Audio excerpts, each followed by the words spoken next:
नमस्कार दोस्तों, स्वागत है आप सबका आपका अपना चैनल राजनीतिक संग्राम में। इस वक्त की सबसे बड़ी खबर मैं आपको बता दें कि हिंदुस्तानी आवाम मोर्चा की राष्ट्र कार्यकारिणी की बैठक आज पार्टी की कमान बेटे को सौंप सकते हैं जीतन राम मांझी। दूसरी बड़ी खबर आ रही है कि प्रणब मुखर्जी की किताब में दावा किया गया है कि भारत में विलय चाहता था नेपाल, मगर नेहरू ने ठुकराया था प्रस्ताव। लेकिन खबर की तरफ रुख करने से पहले अगर आपने अभी तक हमारे चैनल को सब्सक्राइब नहीं किया है तो लाल बटन दबाकर इसे सब्सक्राइब करें और घंटी बजाना ना भूलें। अगर आपको लगता है कि पश्चिम बंगाल चुनाव में बीजेपी को भारी बहुमत से जीत मिलनी चाहिए तो कमेंट कर जरूर बताएं। रुख करते हैं पहली बड़ी खबर की तरफ। हिंदुस्तानी आवाम मोर्चा की राष्ट्र कार्यकारिणी की बैठक आज पार्टी में होने वाली है। यह बैठक काफी महत्वपूर्ण मानी जा रही है। माना जा रहा है कि बैठक में बिहार के पूर्व मुख्यमंत्री जीतन राम मांझी हम के राष्ट्र अध्यक्ष पद को अपने बेटे के लिए छोड़ सकते हैं या पार्टी की कमान अपने बेटे को सौंप सकते हैं। पार्टी सूत्रों का कहना है कि जीतन राम मांझी के बेटे और बिहार सरकार के मंत्री संतोष सुमन हम के अगले राष्ट्रीय अध्यक्ष होंगे।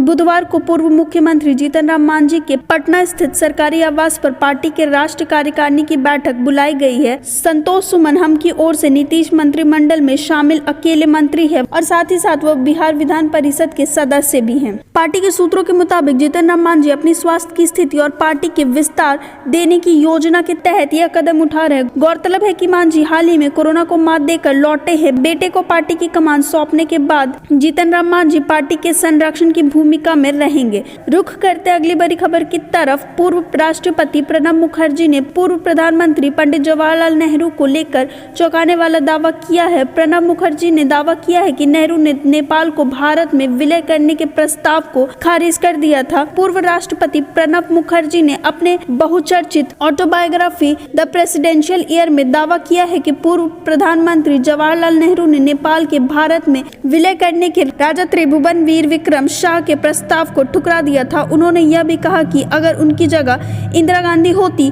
तो शायद ऐसा नहीं होता। ऑटोबायोग्राफी द प्रेसिडेंशियल ईयर के chapter 11 my prime minister different style different temperament शीर्षक के तहत प्रणब मुखर्जी ने लिखा कि राजा त्रिभुवनवीर विक्रम शाह ने नेहरू को यह प्रस्ताव दिया था कि नेपाल का भारत में विलय कर उन्हें एक प्रांत बना लिया जाए, मगर तब तत्कालीन प्रधानमंत्री ने यह प्रस्ताव को ठुकरा दिया था। उन्होंने आगे लिखा, अगर इंदिरा गांधी नेहरू के स्थान पर होती तो यह अवसर को जाने नहीं देती जैसा उन्होंने सिक्किम के साथ किया था। गौरतलब है कि उन्होंने यह पुस्तक पिछले साल अपने निधन से पहले लिखा था। रूपा प्रकाशन द्वारा प्रकाशित यह पुस्तक मंगलवार को बाजार में आई है। अब इसे लेकर दिवंगत नेताओं के बच्चों में मतभेद उभर गया है। पूर्व राष्ट्रपति प्रणब मुखर्जी के बेटे अभिजीत मुखर्जी ने मंगलवार को पब्लिशिंग हाउस से किताब का प्रकाशन रोकने को कहा। उन्होंने कहा कि वह एक सामग्री को देखना और अप्रूव करना चाहते हैं। इस बीच उनकी बेटी और कांग्रेस पार्टी की प्रवक्ता शमिष्ठा मुखर्जी ने कहा कि उनके पिता किताब को अप्रूवल कर चुके हैं। साथ ही उन्होंने अभिजीत को सस्ती लोकप्रियता से बचने की नसीहत भी दी है।